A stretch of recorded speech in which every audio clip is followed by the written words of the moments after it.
Hello guys, welcome back to my YouTube channel. Today topic is heartbeat. Heartbeat का मतलब क्या होता है? Rhythmic contraction and relaxation of heart, कि heart की कॉन्ट्रैक्ट होना, हार्ट का रिलैक्स होना, उसे हम कहते हैं हार्ट बीट। रिदमेटिक का मतलब होता है एक वो मतलब कि टाइम टू टाइम कॉन्ट्रैक्ट या रिलैक्स हो रहा है, मीन्स उसका एक पर्टिकुलर वे होता है कॉन्ट्रैक्ट और रिलैक्स होने का।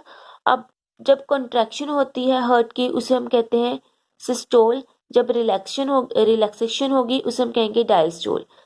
अब पूरी हार्ट बीट जो है वो one systole and one diastole से बनेगी, मतलब एक बार कॉन्ट्रैक्ट होगा हार्ट, दूसरी बार उसने रिलैक्स होना है। इसी कॉन्ट्रैक्शन और रिलैक्सेशन की वजह से जो ब्लड है वो पंप आउट हो रहा है, पंप इन हो रहा है, मीन्स जो हार्ट है वो डिस्ट्रीब्यूट कर रहा है ब्लड को to the different organ of the body, या फिर उनसे रिसीव कर रहा है, हार्ट तक पहुंचाने में हेल्प कर रहा है। नेक्स्ट है एक हेल्दी पर्सन में हार्ट बीट कितनी होनी चाहिए? 72 टाइम्स पर मिनट की। एक मिनट में 72 टाइम्स उसने रिलैक्स होना है और कॉन्ट्रैक्ट, दोनों रिलैक्स एंड कॉन्ट्रैक्ट 72 टाइम्स होना है। नेक्स्ट है एक मिनट में 5 लीटर ब्लड क्या होता है? पंप होता है, मीन्स पंप आउट होता है या पंप इन होता है, कि एक मिनट में 5 litre blood pump out and pump in होता है। अब जो हार्ट बीट है वो दो टाइप की है, न्यूरोजेनिक एंड मायोजेनिक। न्यूरोजेनिक का मतलब होता है अगर heart beat initiated by the nerve impulse. Neuro से ही पता चल रहा है कि अगर वो कोई भी हार्ट बीट है वो नर्व इम्पल्स की स्टिमुलेशन से, या उसको इनिशिएट कौन कर रहा है? नर्व की जब इम्पल्स आएगी उस टाइम हार्ट ने क्या होना है? रिलैक्स या कॉन्ट्रैक्ट होना है।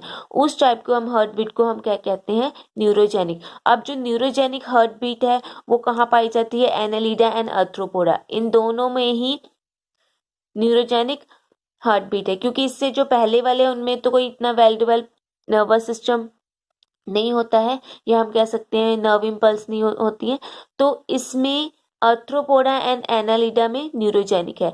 अब दूसरी टाइप क्या है इसकी? मायोजेनिक। मायोजेनिक में initiated by the heart muscle, जो हार्ट्स की मसल्स होती है अपनी, वही इनिशिएट करती है कि हार्ट ने रिलैक्स होना है या कॉन्ट्रैक्ट होना है। अब इसकी एग्जांपल में क्या है? जैसे मलस्का एंड इनवर्टिब्रेट्स, जितने भी वर्टिब्रेट्स हैं, फिश से स्टार्ट हो जाओ, जहाँ हम कह सकते हैं जो भी हमारे नॉन कॉर्डेटा में वर्टिब्रेटा आ जाते हैं, फिश, रेप्टाइल्स, बर्ड्स, मैमल्स, इन सभी में मायोजेनिक हार्ट बीट पाई जाती है।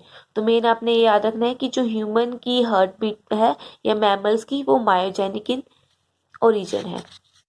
नेक्स्ट है ओरिजिन ऑफ हार्ट बीट। ये मैंने आपको अभी बताया कि जो ह्यूमन की हार्ट बीट है वो मायोजेनिक है, मीन्स उसका जो ओरिजिन है वो हार्ट की मसल से होता है।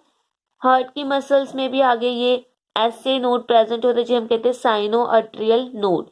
साइनो आर्टरियल नोड्स से ही हार्ट बीट हमारी स्टार्ट होती है, इस मसल से ही आप सोच सकते हो कि हमारी हार्ट बीट स्टार्ट होती है।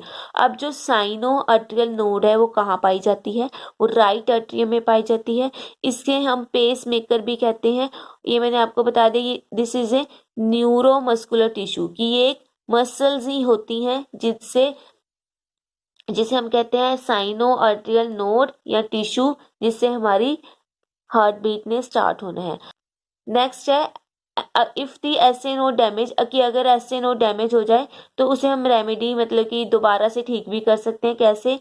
सर्जरी के थ्रू आर्टिफिशियल पेस मेकर डालकर उसे हम एसए नोड जो हमारी डैमेज हुई है उसके हम रिकवर कर सकते हैं। कि आर्टिफिशियल पेस मेकर ने क्या करना है? आर्टिफिशियल पेस मेकर ने हार्ट बीट को स्टार्ट करने में हेल्प करना है। नेक्स्ट टॉपिक है कंडक्शन ऑफ हार्ट बीट। अब एसए नोड से तो स्टार्ट होगी, अब वहां से ट्रांसमिट कैसे होती है, पूरी हार्ट तक कैसे जाती है हार्ट बीट? तो सबसे पहले एसए नोड से हार्ट बीट स्टार्ट हुई, उसने आगे एबी नोड में को स्टिमुलेट करना है या इनिशिएट करना है। ये भी आर्टरी में ही प्रेजेंट होती है, इसका नाम है आर्ट्रियो वेंट्रिकुलर नोड।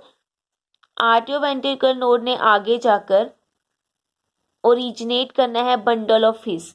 जो बंडल ऑफ हिस हैं ये मास ऑफ स्पेशलाइज फाइबर्स होते हैं, जो लेफ्ट वेंट्रिकल में भी प्रेजेंट होगी एंड राइट वेंट्रिकल में भी प्रेजेंट होगी। अब जो राइट एंड लेफ्ट वेंट्रिकल में जो बंडल ऑफ हिस प्रेजेंट है, उन्होंने आगे जाकर फाइन, या हम कह सकते हैं फाइन नेटवर्क लाइक फाइबर बना देने हैं। मीन्स बंडल ऑफ हिस आगे जाके डिवाइडेड हो जाते हैं, उसे हम कहते हैं पुरकिंजी फाइबर्स।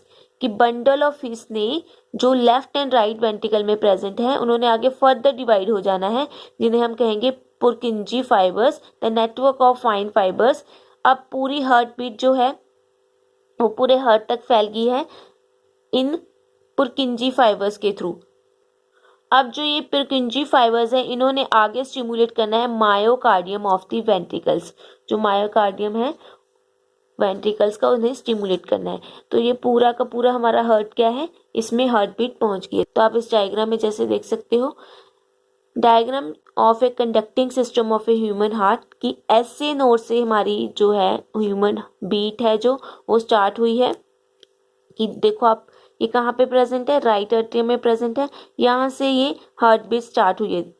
ये जो एरो दिखाए गए हैं, इसने आगे किसको स्टिमुलेट करना है, जो एवी नोड भी प्रेजेंट है। देखो आप देख सकते हो यहाँ पे एवी नोड ने आगे जाके किसको स्टिमुलेट करना है, दिस बंडल ऑफ हिस, जो डार्क लाइक ये लाइन दिखाई गई है। बंडल ऑफ हिस मैंने आपको बता दिया आगे फर्दर डिवाइडेड हो जाते हैं, जिन्हें हम कहते हैं पुरकिंजी फाइबर्स। ये लेफ्ट साइड ऑफ द, जहाँ हम कह सकते हैं लेफ्ट वेंट्रिकल की साइड बंडल ऑफ हिस है, ये right side bundle of his है, और जो बंडल ऑफ हिस है वो आगे जाके ये पुरकिंजी फाइबर्स में डिवाइड हो जाएंगे। अब जो पुरकिंजी फाइबर्स है वो ये नीचे वाले जो वेंट्रिकल की मायोकार्डियम है, ये डॉट लाइक स्ट्रक्चर है, उसको स्टिमुलेट करना है, जिसकी वजह से ये कॉन्ट्रैक्ट या रिलैक्स होंगे। तो ये कॉन्ट्रैक्शन ऑफ हार्ट बीट ऐसे, या हम कह सकते हैं कॉन्ट्रैक्शन ऑफ हार्ट चलती रहती है, जिसके थ्रू हार्ट बीट प्रोड्यूस होती है। नेक्स्ट है रेगुलेशन ऑफ हार्ट बीट, कि हार्ट बीट को कौन से सिस्टम रेगुलेट करते हैं। तो फर्स्ट है neural regulation and hormone regulation, कि दो सिस्टम के अंडर जो हार्ट बीट है वो रेगुलेट होती है, उसके अंडर काम करती है। सबसे पहले हम करेंगे न्यूरल रेगुलेशन। न्यूरो रेगुलेशन में जो कार्डियक सेंटर है, मीन्स हार्ट बीट को कंट्रोल करने वाला या हार्ट से रिलेटेड कोई भी प्रॉब्लम को कंट्रोल करने वाला सेंटर कहाँ पे प्रेजेंट है, मेडुला ऑब्लोंगेटा में प्रेजेंट है। अब जो कार्डियक सेंटर वो आगे दो सिस्टम से बना है, ये एरो मैंने गलत बना दिया, यहाँ पे आना था। फर्स्ट है कार्डियो इनहिबिटर, सेकंड है कार्डियो एक्सीलेटर। कार्डियो इनहिबिटर भी प्रेजेंट होता है कार्डिक सेंटर में एंड कार्डियो एक्सीलेटर भी प्रेजेंट होता है कार्डिक सेंटर में। मीन्स ये दोनों सिस्टम कार्डिक सेंटर में प्रेजेंट हो गए। अब जो इनहिबिटर, उसका काम क्या है, इनहिबिट से वर्ड से ही पता चल रहा है कि इसने हार्ट बीट को डिक्रीज करना है, एंड एक्सेलरेटर से पता चल रहा है इसने हार्ट बीट को इंक्रीज करना है। अब जो डिक्रीज हार्ट बीट है वो किसके अंडर काम करेगी, पैरासिम्पैथिक नर्व फाइबर। ये आप बहुत ही इंपॉर्टेंट टर्म भी है कि जो पैरासिम्पैथिक नर्व फाइबर है उसका क्या काम है हार्ट बीट में को रेगुलेट करने में, कि जो पैरा है उसने डिक्रीज करना है, जो सिंपैथिक नर्व फाइबर उसने इंक्रीज करना है हार्ट बीट को। अब parasympathetic nerve fibre heart beat को कैसे डिक्रीज करेगा, ये हार्ट के साथ कनेक्टेड होता है थ्रू दी वेगस नर्व। जो वेगस नर्व है, क्रेनियल नर्व है, उसके थ्रू हार्ट से कनेक्ट होता है, उसके थ्रू इसने हार्ट बीट को कंट्रोल करना है, मीन्स डिक्रीज करना है। तो आपने ये याद रखना है। नेक्स्ट है जितनी भी इम्पल्स आ रही है अयोटा से, अयोटा में क्या होता है, ऑक्सीजनेटेड ब्लड। जितनी भी अयोटा से इम्पल्सेस आ रही है उन्होंने डिक्रीज करना है हार्ट बीट को, एंड सुपीरियर वेना कावा हो गया, इन्फीरियर वेना कावा से आने वाली इम्पल्सेस ने हार्ट बीट को इंक्रीज करना है।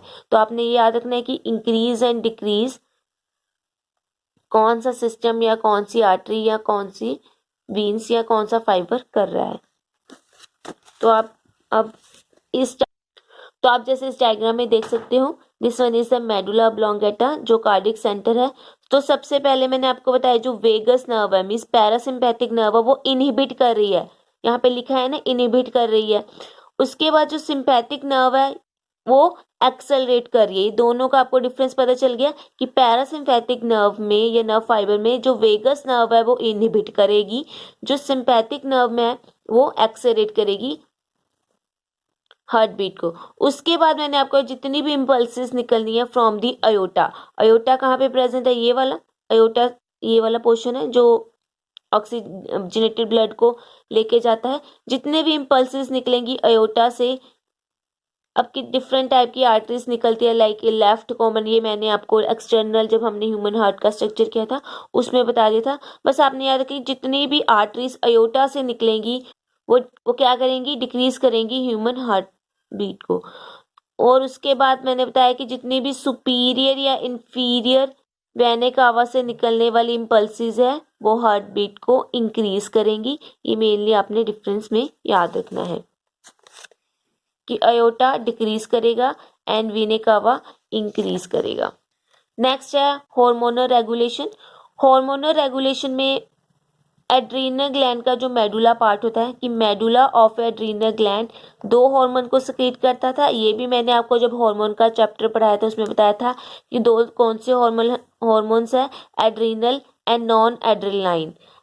एड्रीनल लाइन को हम इमरजेंसी हार्मोन्स भी कहते हैं क्योंकि ये इमरजेंसी के दौरान ही सिक्रीट होता है, तो ये भी एक्सेलरेट करेगा ह्यूमन हार्ट बीट को। और जो नॉन एड्रेनालाइन है वो भी एक्सेलरेट करेगा ह्यूमन बीट को। मीन्स इन्होंने दोनों ने ही इंक्रीज करना है हार्ट बीट को, लेकिन अंडर द डिफरेंट कंडीशन। जो नॉन एड्रेनालाइन है वो नॉर्मल कंडीशन में ह्यूमन बीट को कंट्रोल करेगा, जो एड्रेनालाइन है वो इमरजेंसी के दौरान हार्ट बीट को एक्सेलरेट करेगा। तो ये था regulation of human heart beat. अगर आपको कोई डाउट रहेगा तो कमेंट बॉक्स में जरूर पूछ सकते हो, और मेरी वीडियो को लाइक शेयर कमेंट करना मत भूलना। Thank you so much.